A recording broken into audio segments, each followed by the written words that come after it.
1 to 10 numbers పైన సంఖ్యా భావన అంటే నెంబర్స్ ఎట్లుంటది అనేది మనం ఒకసారి చెప్పుకుందాం. ఓకేనా?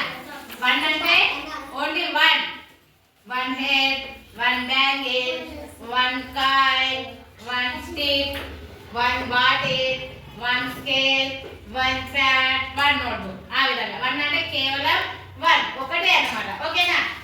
1 అంటే 1.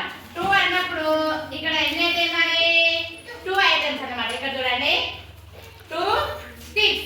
Okay, 2 kites. ఈ విధంగా 2 2 అన్నమాట. ఓకే, మరి నెక్స్ట్ 3 అంటే 1 2 3 అంటే మన 3 items. 3 pens, 3 pens, 3 sticks, 3 kites. Okay, ఇంకా 3 ఏమేమి ఉంటాయి? మన ఫ్లాగ్ రంగులు ఉంటాయి కదా, కలర్స్ ఎన్ని ఉంటాయి? 3 ఉంటాయి. బాగుంటాయి సార్.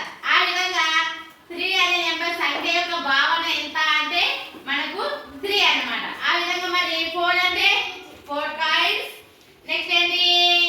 4 sticks. అదే విధంగా మన kites అయితే సెట్ అయితే 4 అయితే మన చేతికి లెగ్స్ ఎన్ని ఉంటాయి? How many legs? 4 చేతి. అంటే ఆ విధంగా 4 అంటే మొత్తం మనకు ఎన్ని అంటే 4 అనే సంఖ్యా భావన మీ లోపల రావాలన్నమాట. ఇది వస్తేనే మనకి 1 to 10 వస్తే ఈజీగా మనము 100 కాదు 1000 2000 కూడా రాయొచ్చు. అది ఏ విధంగా అనేది మీకు ఇప్పుడు క్లియర్ గా చెప్తా నేను. ఓకేనా? 4 అయిపోయింది. నెక్స్ట్ ఏంటి? 5 అంటే 1 2 3 4 5 sticks at the same time 5 kites. Count చేయండి. 1 2 3 4 5. మన హ్యాండ్ కి ఎన్ని ఫింగర్స్ ఉంటాయి మరి? 5 ఉంటాయి అన్నమాట. ఓకే, 5 అంటే చూడండి 1 2 3 4 5. ఓకే, నెక్స్ట్ 7 అంటే ఏంటి మరి? సారీ 6 అంటే ఈ స్టిక్కి ఒక స్టిక్కర్ అంటే 6.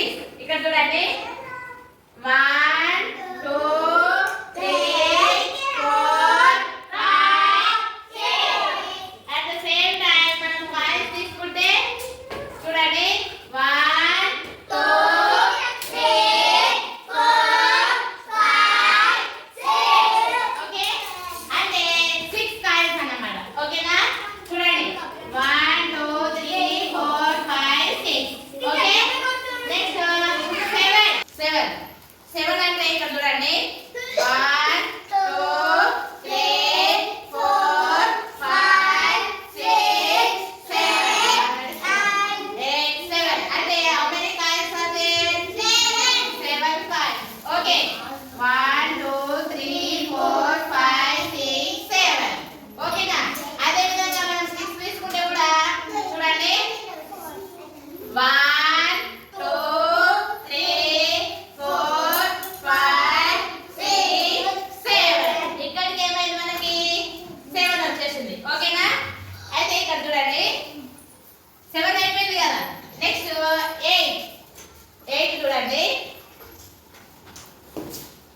1 2 3 4 5 6 7 8. అంటే 8 అనే నెంబర్ ఒకటే, కానీ అందులో ఎన్ని ఐటమ్స్ ఉన్నాయి మరి?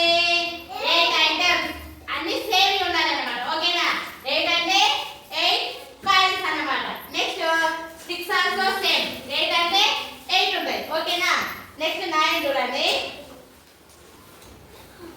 1 2 3 4 5 6 7 8.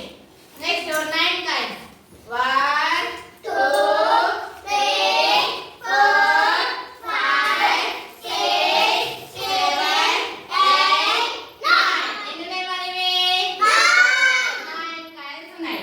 1 2 3 4 5 6 7 8 9. ఇప్పటి వరకు అయిపోయింది. మరి 10 వచ్చేసింది. అయితే